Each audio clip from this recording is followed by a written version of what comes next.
From disturbing sexual depictions to absurd religious wars, this is the dark and disturbing corners of Hazbin Hotel community Iceberg. Starting with Level 7, The Abyss. Number 1. The Charlister vs. Radio Apple faction sides. At the top of this iceberg are the intense shipping wars within the Hazbin Hotel fandom. Like many fandoms, it is split between two main ships, Charlister, pairing Charlie Morningstar with Alistair, and Shaggy, which pairs Charlie with Vaggie. On the surface, these are just an expression of how fans view the characters involved, and it serves as a common source of discussion with people choosing their preference, like one fan who said, "To be honest, I really like Charlister more than Shaggy," but not everyone was lighthearted about preferences. For some, it became about policing what others were allowed to like, and anyone who disagreed with their ship quickly became a target. This escalated into multiple hate messages on online forums, like this fan who shared a comment stating, "I had to delete a lot of posts because I was attacked here on Reddit and on Facebook. 500 messages for a series that is meant to be enjoyed for a moment." Not even children were spared, as different reports revealed that they also got by extremists. As one fan recalls, kids show 14-year-olds because they drew the ship wrong or made the character a little bit fat. Unfortunately, bullying pushed things to the end after one Charlister was harassed by Shaggies until he took their own life. This sparked outrage within the fan base, with many people realizing just how toxic the shippers had become. But it became even worse when more reports surfaced. As this tweet confirmed, this new victim was 18 years old when they committed suicide over the same shipping issue. Things had spiraled out of control, and as a last-minute resort, fans began calling for the show's creator, VivziePop, to openly condemn the bullying because more lives were at stake. In response, VivziePop responded in a tweet saying, "I'm seeing posts hinting that there's already ship bullying for Hazbin. The characters may all be canonically one certain way, but you should have fun shipping anything you want. Go nuts. Don't rag on someone for a non-canon ship or one you don't like. It's not hurting anyone." However, even with warnings being raised, it didn't stop extremists. One user summed up the frustration by pointing out, "Vivzie's not going to fix this. She's not the mother of the fanbase. It doesn't matter if she says something, people are still going to do it no matter what." It was a harsh reality that in cases like this, where the franchise is already bigger than the creator, there might be little they can do to stop venom from spreading. But the hostility wasn't isolated to shipping wars. In this next case, we see how it has shifted form, as the same extreme voices found new reasons to target others in the community. Number 2. The 13-year-old critic died.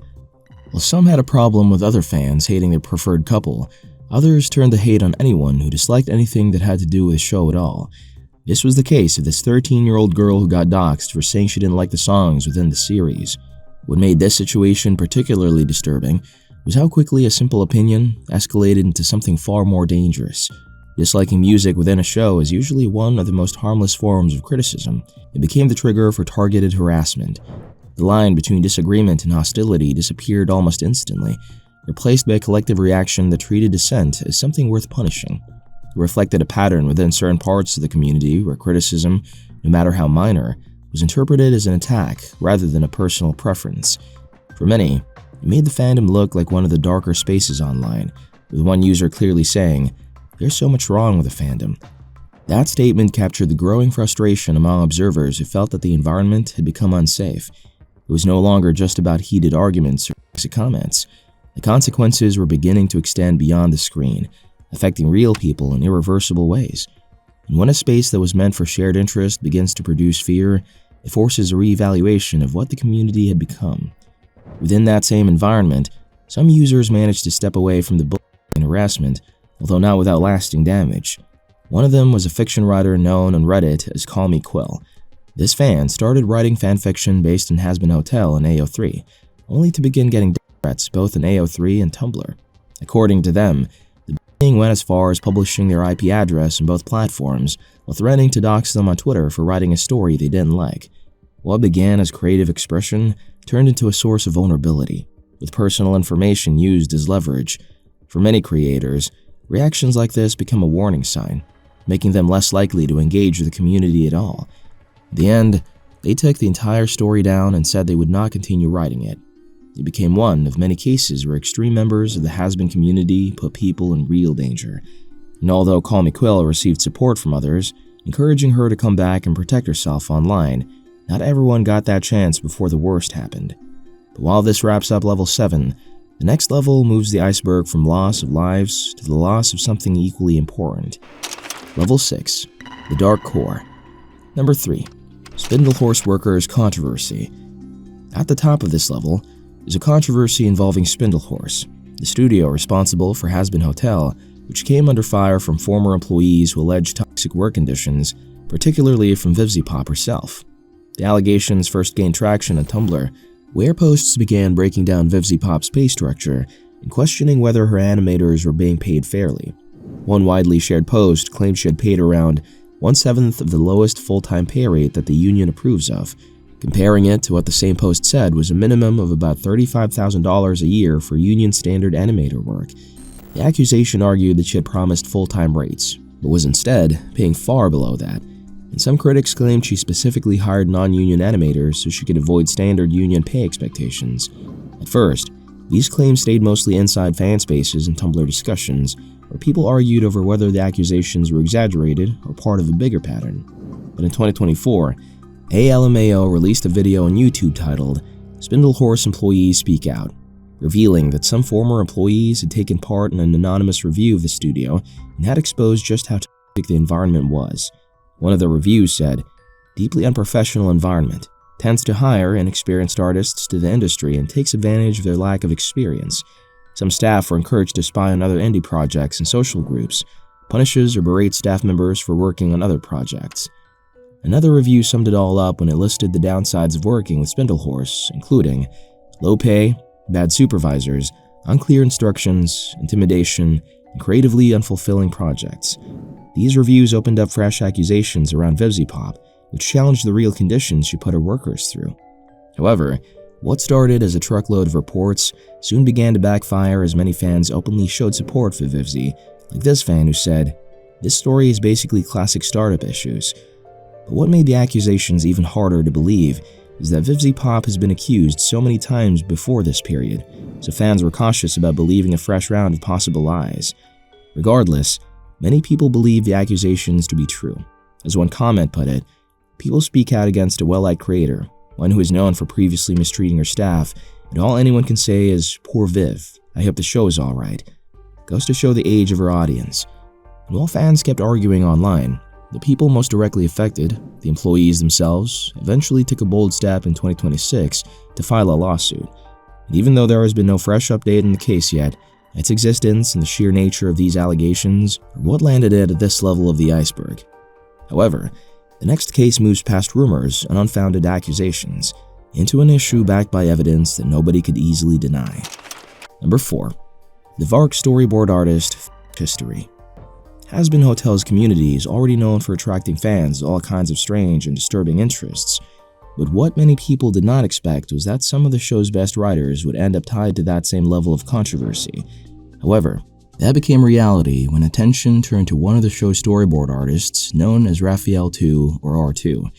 Raphael did the animation for the episode, where Angel talks about his abusive relationship with his boss, Valentino. However, trouble began brewing after fans discovered that R2 had a rape fetish, even at the time he worked on the project. It all began in 2023 when a Twitter user named Uninformed Artist posted screenshots from R2's former Twitter account. There, it was discovered that R2 was actually rooting for the Val-Angel ship, a fantasy that most fans found disturbing since it placed the show's most victimized character in a toxic relationship with a very person who constantly sexually assaulted him. The tweet also revealed that R2 had openly applauded a comic post that drew Angel being brutally assaulted. He said, "Thank you for having the balls to draw something mean between these two. I've been so bored." But the worst part was when he was confronted, R2 doubled down on his stance, restating that it's a ship, not a ship. As if this wasn't enough, R2 went on to make an inappropriate remark towards a minor who challenged him about his disturbing tweets. When the user questioned him, his response was dismissive and mocking, saying, "Where's this library of screenshots you people are saving of me? Can I send new add to it?" For many fans, the most disturbing part was seeing an adult go that far to defend a fetish built around violence, and the backlash came quickly. People inside the Hazbin Hotel community reacted harshly, and before long, R2 was forced to leave the studio, a decision that many openly celebrated because they no longer wanted him involved with the show. R2 later tried to explain his position in an interview, but it was already too late. What I do in my life is consensual non-consent, because I think there's a whole bunch of idiots out there who think that I just straight, because I say it's a rape fetish. The entire situation had already taken a toll on a large portion of the fan base, and for many, the stance was clear. They wanted him gone. But while almost everyone seemed united when it came to R2, that agreement quickly disappeared, as we see in the next case. Number 5. The Ken misgendering and bullying allegations. The show's creator is once again at the center of the controversy, this time involving a former worker known as Kendra. The whole saga was later explained when a YouTuber named Sarah Justice for Artists released a video titled VivziePop v Kendra, The Deepest Dive. It started when Kendra accused VivziePop of refusing to credit small artists for their work or art in the Hazbin Hotel series. Kendra allegedly gave Vivi a lot of creative ideas to work with, in exchange for recognition which they claimed she promised. However, VivziePop failed to keep to her promise and never credited these artists for their works at all. And when Kendra approached her to do the right thing, VivziePop took things a step further by insulting and misgendering him on purpose. She later framed her reaction as being driven by feeling attacked, and in response, shifted the focus by accusing Kendra of inappropriate behavior toward a minor rather than addressing the original issue. Kendra eventually had to address the situation publicly on Twitter, and fans who already had misgivings about VivziePop's character, like this user, pointed out that she's just a nasty and childish person all around. You just have to look at her show to see what kind of kid she is. Others felt the situation was simply born out of pure jealousy from Vivzie towards her artist workers like Kendra. And even for those who genuinely wanted to believe her side of the story, the fact that she was always in the news for one controversy or another made it hard to support her. Whether the demands were unreasonable or not, this case only deepened the growing distrust within the Hazbin Hotel community, as more fans kept losing faith in VivziePop and the people around her. While Kendra's case focused mainly on calling out VivziePop, the next former worker pushed things further. Number 6. The Aaron Frost Tumblr Workplace Expose. Aaron Frost was another ex-employee who came forward with allegations about VivziePop, describing her as a difficult boss and claiming she contributed to a toxic work environment involving other senior staff, including 2 colleagues identified as Sam and Jane. Aaron also said the experience had a lasting impact on him, claiming that even after leaving, the situation affected his ability to work and left him dealing with an extended period of creative block that lasted over a year. He also described how Sam was reportedly placed in a leadership role in Viv's absence. According to him, she was pretty nice in the beginning, but as time went on, she became more and more rude and abusive towards the artists. It was actually an interaction with Sam Miller that finally caused me to quit. At first, people didn't believe him because he had no proof or screenshots to back up his claims. But the situation began to shift once he reportedly started talking to other employees who shared similar experiences. However, the situation escalated further when Viv responded by sending Aaron a cease and desist letter through her lawyers, which Aaron viewed as an attempt to silence him. For the most part, many fans took Aaron Frost's side and hoped that more victims would speak up. The entire drama left many fans wondering how much more callouts the Hazbin work community could take before real accountability was actually addressed within the studio and toward VivziePop herself. But as this level comes to a close, the next one moves away from staff disputes and into cases driven by extreme fandom behavior and the damage it caused. Level 5. The Toxic Fringes. Number 7. Verbalace 50K Hideaway Bankruptcy. In 2024, a YouTuber called Verbalace paid $50,000 for a 3-minute animation where he inserted himself into one of Hazbin Hotel's scenes. In the video, Charlie Morningstar chases Verbalace and eventually captures him before assaulting him in bed. This act sent shockwaves throughout the Hazbin community as many people wondered why anyone would spend such an amount to live out a fantasy as disturbing as use. On Reddit, the general reaction leaned toward disbelief, with many fans assuming it was just a joke. Others quickly focused on the cost itself, pointing out how extreme the price was for a short 3-minute animation.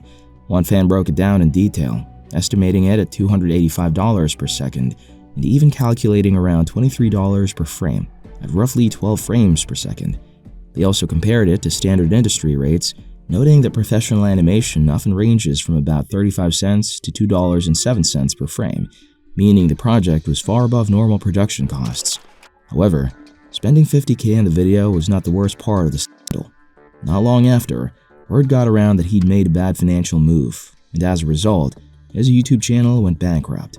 The entire saga became a running joke all over the internet, as different people painted different scenarios to show just how absurd the situation was.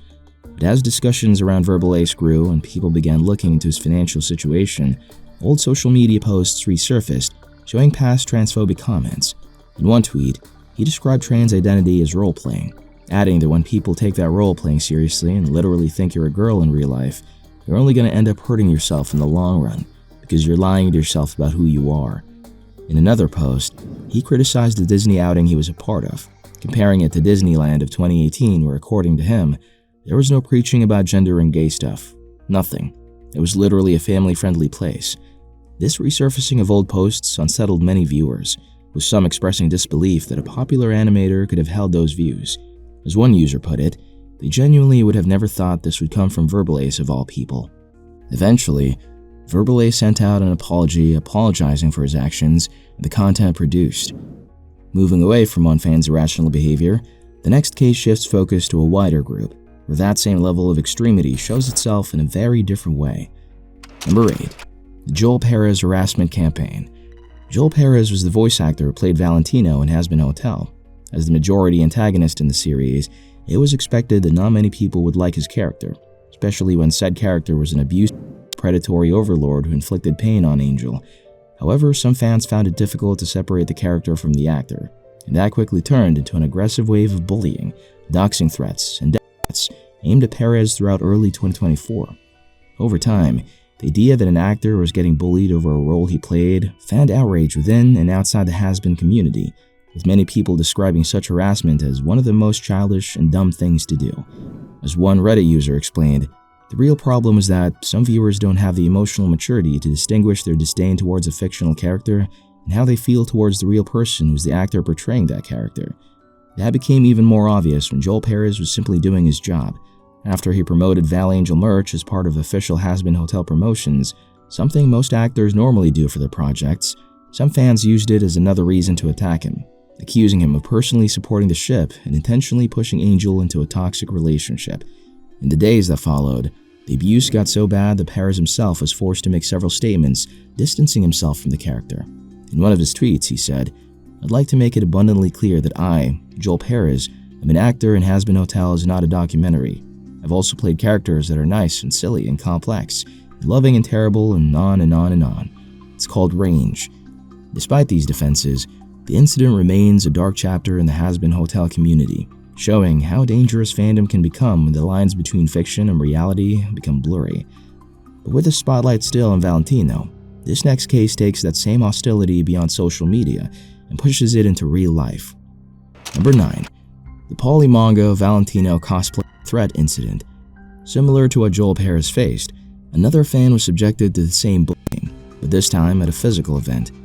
This cosplayer, who had been dressing as Valentino for nearly 3 years before the incident, decided to wear the character again for an event in Switzerland, but after arriving and trying to mingle with other cosplayers, the situation turned serious when a random person confronted him with a gun and opened fire.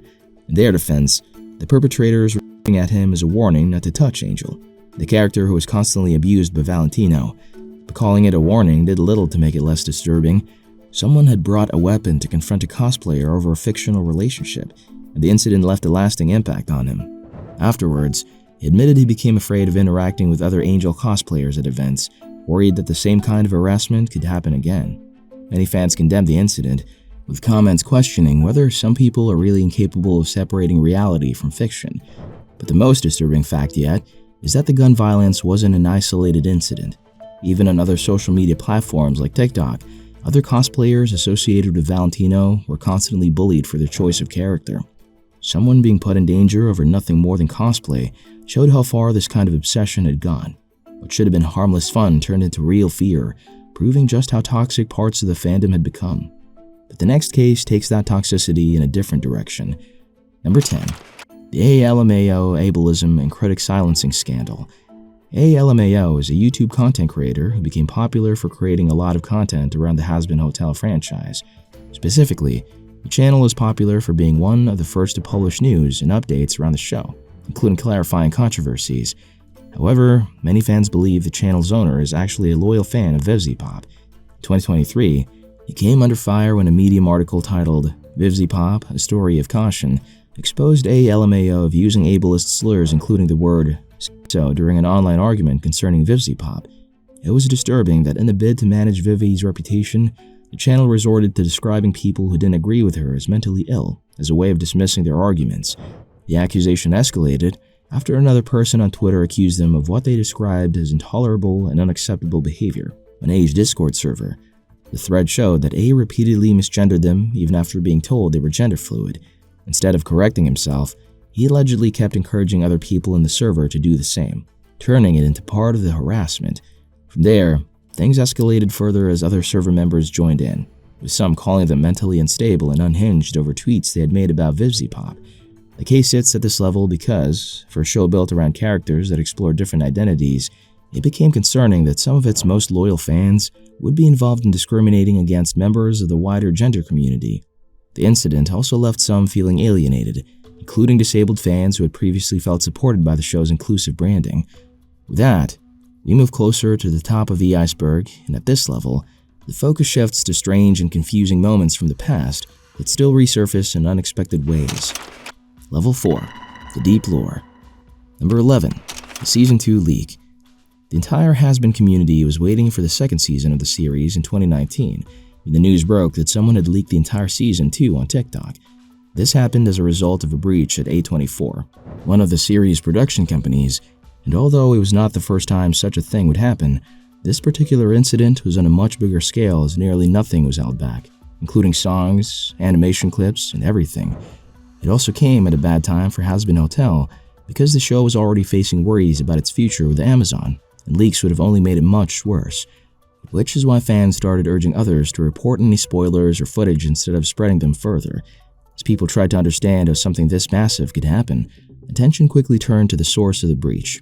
It wasn't clear whether the leak was due to an inside bug within the production team or if it was simply an external hack, though fans blamed it on disgruntled employees, going further to say, the studios used to make these shows hire lots of people at crunch time, making them work multiple all-nighters in a row and then find any stupid reason to fire them to shed payroll. Regardless, leaking an entire season of hard work was seen by a lot of fans as cruel. Thankfully, some platforms like YouTube started taking down the leaked versions. Among the biggest spoilers were major story reveals, including claims that Rosie was actually Alistair's owner, along with details about his full backstory. Hazbin Hotel survived the leak, but it showed that even the most loved shows are not safe from harmful actions, whether they come from haters or from fans themselves. And though fans showed sympathy towards VivziePop's hard work in this case, they weren't so kind to her in the next one. Number 12. The Blair White I Don't Cater to You controversy.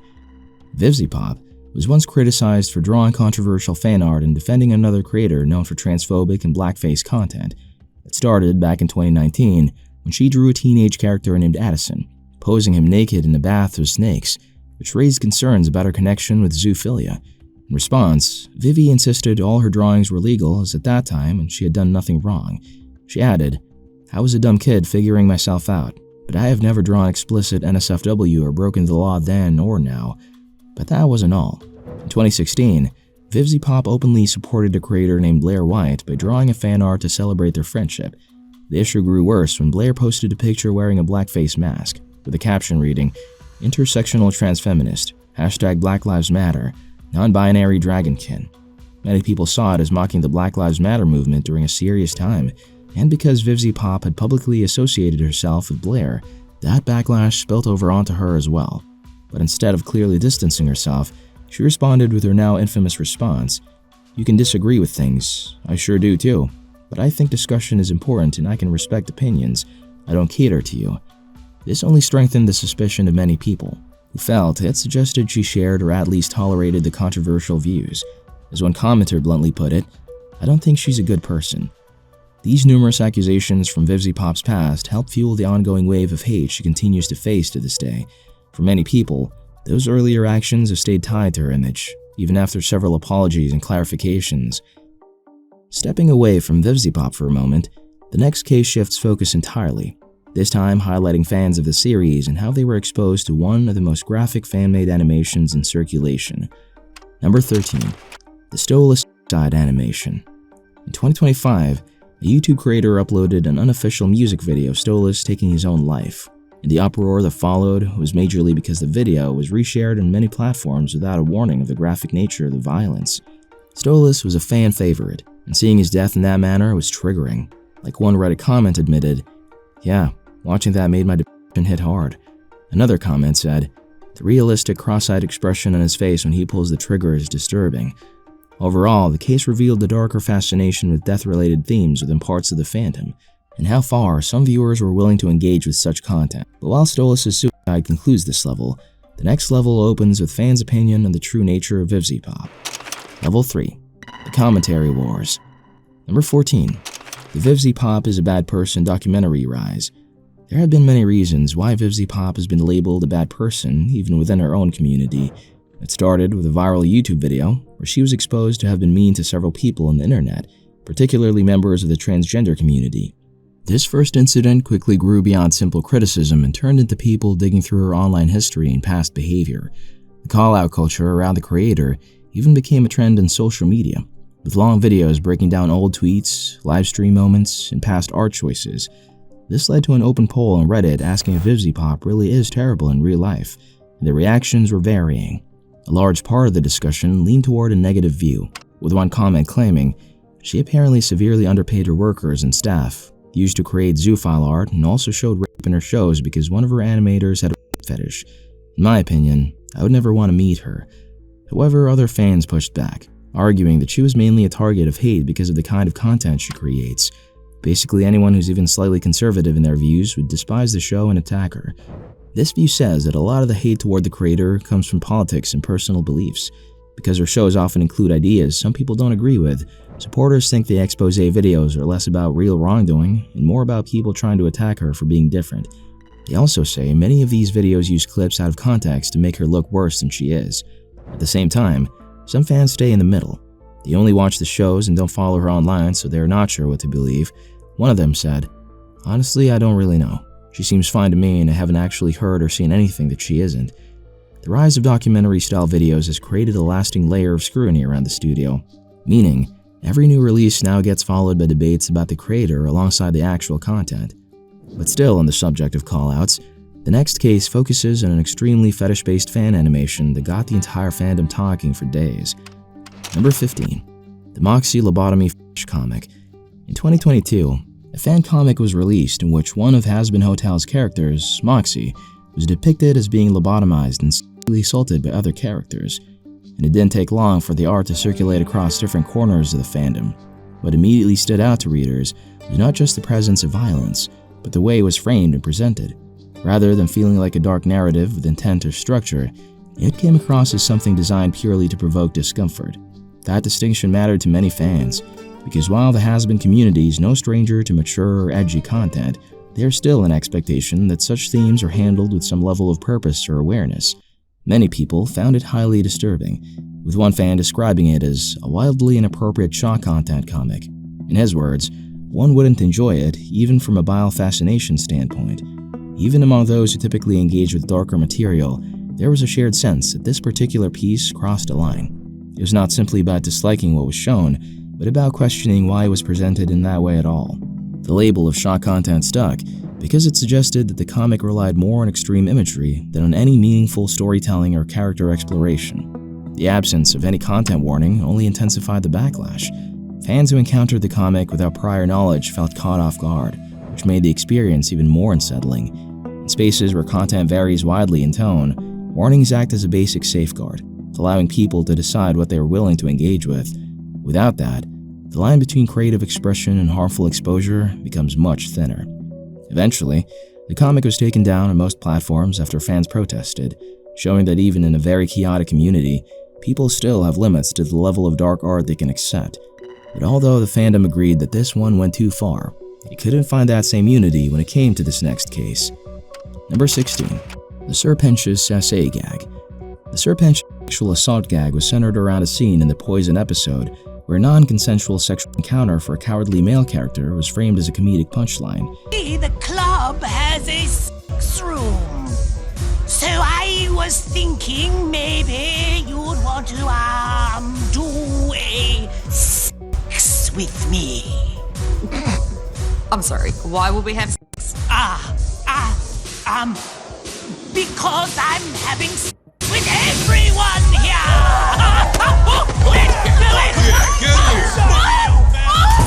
What made this moment stand out was not just the implication of what was happening, but the tone surrounding it. The framing leaned heavily into exaggeration and humor, with background reactions encouraging the situation rather than questioning it. For some viewers, that tonal choice created a disconnect between what was being shown and how it was being treated.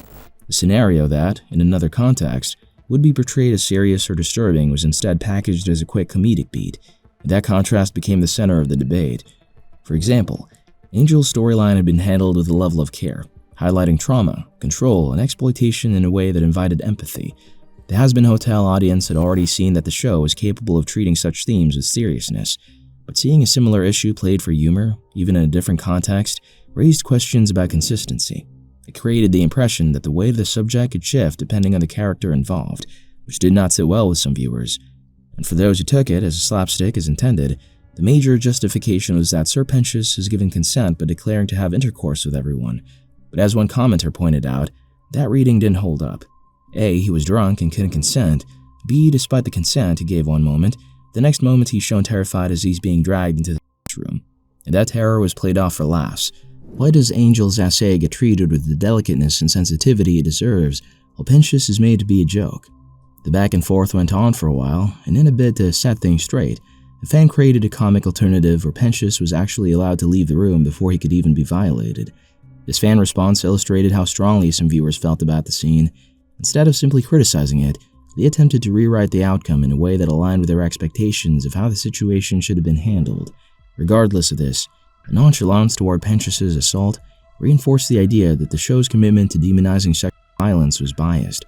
But this wasn't the only time male sexual assault was treated like slapstick. It happened in this next case as well, though this didn't garner as much backlash. Number 17. The Verosica or Moxie slapstick essay incident. In the Angel Flame episode, the character Verosica made a sexually harasses Moxie in a way that is framed for comedy, suggesting a double standard in the show's morals. Was it?